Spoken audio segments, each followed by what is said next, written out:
शर्मा कुठे राहतात असे विचारत महिलेच्या गळ्यातील सोन्याची साखळी लंपास. कदीम पोलीस ठाण्यात गुन्हा दाखल. घरासमोर उभ्या असलेल्या एका शिक्षिकेला पत्ता विचारण्याचा बहाणा करून दुचाकीवरून आलेल्या 2 अज्ञात चोरट्यांनी गळ्यातील सोन्याची साखळी हिसकावून नेल्याची घटना दत्तनगर मस्तगड परिसरात घडली.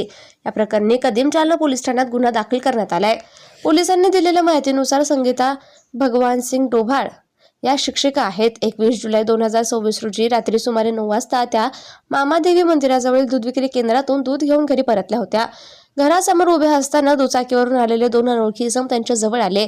त्यांनी येथे शर्मा नावाची व्यक्ती राहते का अशी विचारणा केली. त्यावर फिर्यादींनी त्या नावाचं कोणीही इथे राहत नसल्याचं सांगितलं.